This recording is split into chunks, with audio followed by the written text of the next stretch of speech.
Hi yogis, 5D Voyagers, and soothsayers.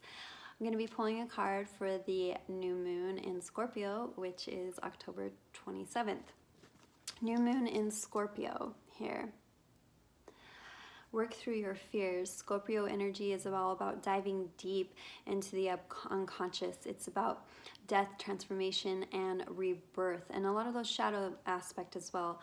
When our shadow, it takes a lot of energy to keep our shadows and to change. Shadows are things that we repress or maybe reject in ourselves. It's not necessarily evil aspects, but things that we perhaps don't like about ourselves. So if we are shamed around our sexuality or it's repressed, we tend to project those shadow aspects on other people. So people who are more comfortable in their shadowed our sexuality, we will tend to criticize or reject, or even on an emotional level, if someone's more comfortable with expressing their feelings of anger and we've rejected it in ourselves, we will tend to meet that with criticism and judgment.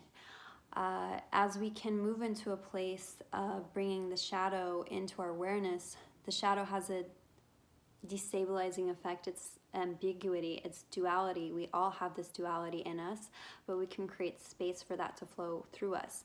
It is the constriction of space in the body and in the mind and the emotions that causes this kind of disease, and guilt and shame is an autoimmune disease of the soul. So working with those shadow aspects, Scorpio energy, it's a time for really deep emotional intimacy, even looking into sexual intimacy as well. I'm going to do a 3-card spread using my favorite, the Rider-Waite Tarot deck. And I'm going to be doing the Oracle. I'll be just featuring the first card on my IG stories, and you can bounce over to IGTV or YouTube for the rest of the reading. So let's get a current energy here. This one wants to come up. Ah, the King of Cups. I love the King of Cups. King of Cups energy is somebody who is in their sovereignty in a spiritual way. So this might be yourself connecting to that energy deeply into you, looking into that spiritual intimacy. He is literally on water, so the cups, emotional energy, water energy, spiritual energy, kind of looking towards the opposite way. The element of all of the kings are a fixed symbol, so they've gotten to their position through grit, power, and determination. So it's somebody who is very connected to their emotional energy, has some sovereignty over it goes back to that Scorpio energy. Scorpio is a water element as well. And the embodiment of being able to look deeply into the darkness, into the abyss. Kind of Nietzsche-like, where you look into the abyss and the abyss stares back at you, not unflinching in that way. So this is the current situation, current energy as well, which is Scorpio is heralding in for us. And let's take a look at, we're going to do some past elements that's kind of playing into effect here. We have the Six of Wands energy, some kind of victory, the laurel leaf up above and the laurel leaf crowning him, and his wand is seen higher and then moving forward as well. So some kind of victory currently playing in. So this has overcome. There's been something in the physical, financial realm that's been overcome, that created some victory or success there, and now that's allowing us to move into this emotional energy and to delve deeply into perhaps more shadowed emotional aspects of ourselves. That's calling for deep introspective, deep active listening of the soul, but it's been facilitated by this victory in our intentions, desires, and perhaps some of our more practical goals. And the future path, if we're prepared for it.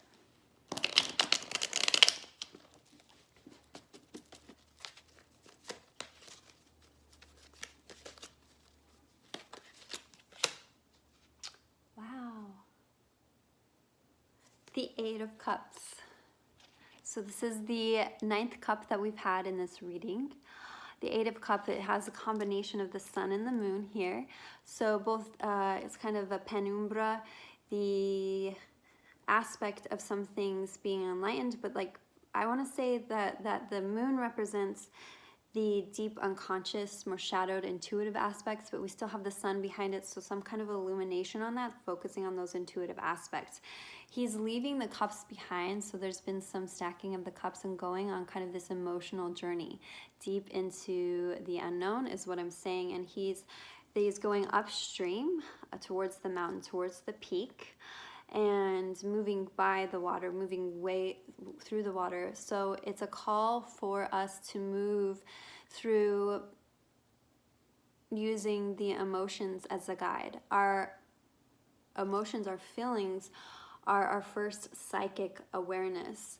And the emotional body is where we can create disease or health and wellness. It allows us to be able to the energy will transfer down to the most physical dense form, which is our body, but the originates in the emotional body, a lot of that disease. So this is a call for us to go in a deep exploration of our spiritual and emotional realm, and to be able to walk away maybe from things that we previously thought of ourselves or ways that we viewed ourselves emotionally, and to really dive deeply into the river of emotions and deep emotional intimacy. I'm going to get one more card to support the general energy of the reading. I'm loving how this has felt, and it's going to be from the Oracle of the Unicorns, one of my favorites. When I describe what the difference between tarot and oracle cards are, tarot is like the girlfriend that's just going to tell you what you need to hear, like, bitch, don't talk to that guy. And oracle's just going to be like, you're just so wonderful. A little bit more pleasant. All right, adventure. Dare to do things differently, manifest your travel dreams, and move to a new location. And this is heralding again, this is echoing back to that reference of the Eight of Cups, moving on to an adventure.